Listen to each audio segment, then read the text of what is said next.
Hello you savages, welcome back to the channel.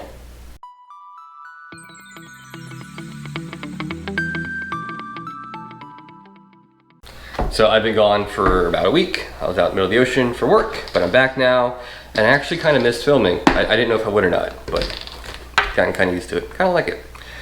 So today, I'm doing something kind of unconventional. There is a conventional way of doing what I'm doing, but I'm doing it totally unconventionally, and that is wrapping my headers with the headers still in the car. Reason being, at all of the junction points, I put a really strong epoxy with really unique clamps. So I had very minor exhaust leaks. The leaks are gone, but I don't want to deal with that. So at a snail's pace, I'm going to wrap them from under the car and under the hood. Why am I wrapping my exhaust headers? There is a very, very tiny performance gain to be had. Heat is another issue. There's lots of very sensitive things and clips around the headers that have melted on my car. One less thing to worry about. But the chief reason why I'm wrapping my headers is because of valve train noise. If you're familiar with any LS engine with headers, you get a very distinct sewing machine noise. In the Z06, it is very apparent because there's no insulation. My GTO, my 06 GTO, had headers. You could hear the ticking, but maybe about a third as what you can in the Corvette because it's just insulated better. I've heard rumors on the old internet that by wrapping them you can dampen high frequencies, therefore lessening the noise, because it drives me insane. I'm like OCD about it. Only thing about the car I hate, about 1900 RPM, just cruising along and hear the windows up, I just hear ticking. It drives me insane. Nothing wrong with the car, just they all inherently just tick with long tube headers because they're much thinner and it echoes all the little valve train noise. Nothing wrong with the car. I don't think it's lifters, push rods, your rocker arms, or the oil pump O-ring or some shit, but it's not. It's just the nature of what it is. So yeah, I'm gonna do this at a very slow pace. Go ahead and get it wrapped. I'll take you guys out the garage and we'll do it together. And I don't know if it's gonna work, but if you're watching this, that means it works. Otherwise I wouldn't upload this. So a lot of people will tell you don't wrap your headers because it's the worst thing you can ever do. It'll lower your credit score, your grass won't grow anymore, you'll develop leprosy, wiener will shrink, your insurance will go up, your family will stop talking to you, you'll lose your job, dog will run away, windshield will fall off the car. You get the idea. People have very strong opinions about doing this, none of which have any real effect on my decision of doing this. The concern is that it'll expedite the decaying process of the exhausts at a higher temperature, and the inside those slowly deteriorate a little more. These are stainless steel. I drive the car maybe 500 miles a month. To be honest, the car will be long gone probably before I hit the point where the headers are starting to shit on themselves. So, and this is also a good case study for anyone trying to do this. So let's go to the garage and we'll start on one side. I will film one side entirely for you guys. Yeah, hopefully if someone else is curious about doing this, this gives you an answer too if the tick drives you insane. So let's go find out together. All right, out in the garage. One of the most important things to this process is to get in the car jacked up, otherwise you won't fit under it. And if you're not comfortable jacking up a car, you probably shouldn't be doing this project. Anyways, I have ramps up front, jack stands in the back, and I still use my jack in the middle just for more safety because I really don't want to get squished by a car. I'm not afraid of death, but I feel like getting squished by a car would be like one of the worst things ever, and I don't want to experience that. Also, I have these floor mats that I don't want anymore, so if someone wants them, give me an offer or something, and I'll try to get them to you. So let's wiggle under the car and see what we're dealing with. Alright, it's always very awkward filming under the car, but I'm going to do my best, especially under here. Now, I'm going to film the passenger side for you guys. Both sides look equally stupid and annoying trying to do this, but it is possible. I'm very confident it's possible. So I'm going to start right here at this junction point right before the cat. Right there, a little meat right there. I'm going to start there, and I'm going to wrap all four together until they break off into two separate parts. And then I'll wrap those two individually, so 2 and 2, up until they break into 4 separate parts. But that'll be up on the top side. But for now, we're going to start here. I'm going to get a couple good wraps on it. I'm going to get a tie on it, and then we're probably going to go up to about right there, and then we'll break off into 2 separate parts. So this is really hard to film, and I really can't hold this and wrap, but I'll start it I'll come back, show you what I'm doing, and then every few, maybe 8 inches or so, I'll come back and report back and show you what's going on. So let's go ahead and get to it. Okay, about 10 inches in here. That's what she said.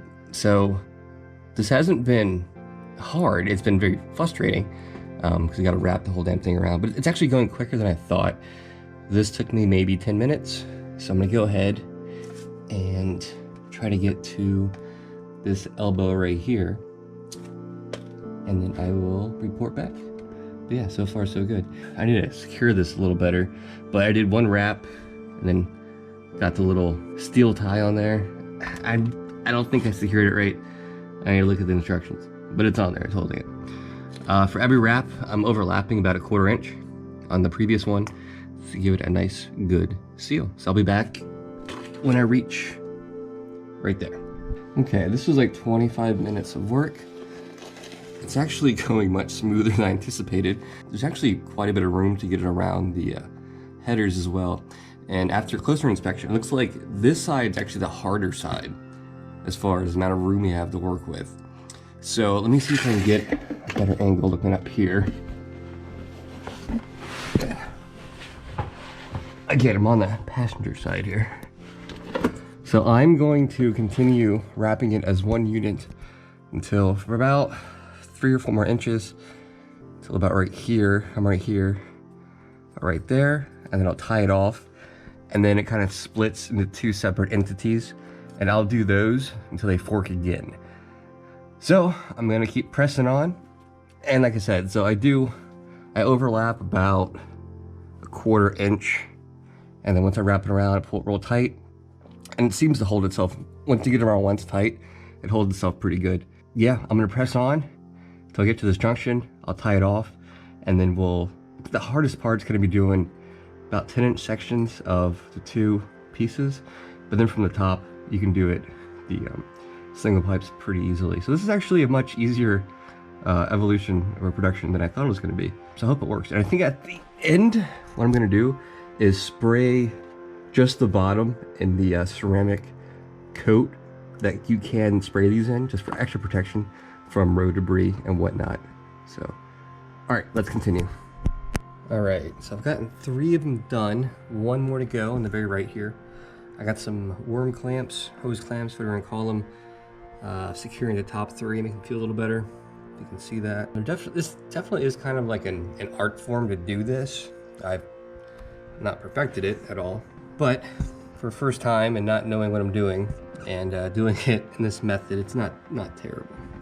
So I'm gonna go ahead and get this last one wrapped up. I'll give you a view from the bottom, and then I got some silicone spray that we're gonna do on the bottom very last. All right, looking up top here, everything is wrapped.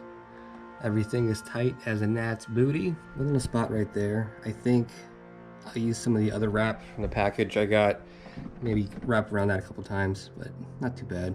All things considered, not horrible. I mean, if these weren't on the car, it'd probably be a much better looking job, but it's already on the car and I'm not gonna take them off. So you get what you get. This took me probably start to finish on this one side, 1.5 hours, give or take. So I'm gonna go down below now. We're gonna spray some silicone and this side will be all wrapped up. I will say underneath, it does look really good. Like I said, the driver's side, you actually have more room. So this was the harder side to do, and it's done. So let me go ahead and spray some silicone from about here down to about right there, obviously, and I'll be right back. And this is what I'm using to spray the bottom of it. I don't plan on driving this thing in the rain too often, but this is more for road debris. I don't want it to get all beat up and tethered up and all that jazz. So one little extra protection. Alrighty, all sealed up. Pretty easy to do with the help of a piece of cardboard. Kind of put it back behind where you're spraying. Controlled bursts. Really no overspray, honestly. Turned out pretty good. So this side's wrapped up. I'm gonna do a better clamp right here because this one, I fucked it up. But yeah, the passenger side's pretty much done. So I'm gonna get all wrapped up on this side. The next couple of days, I'm gonna do the driver's side.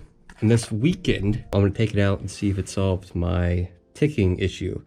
I know some of you guys are probably wondering the same thing, and I will let you guys know. But as far as this video goes, yes, it is possible to wrap your headers without taking them off on a C5 Corvette with long tube headers. Hope you guys enjoyed this, found it informative, and I'll catch you guys next time. Later.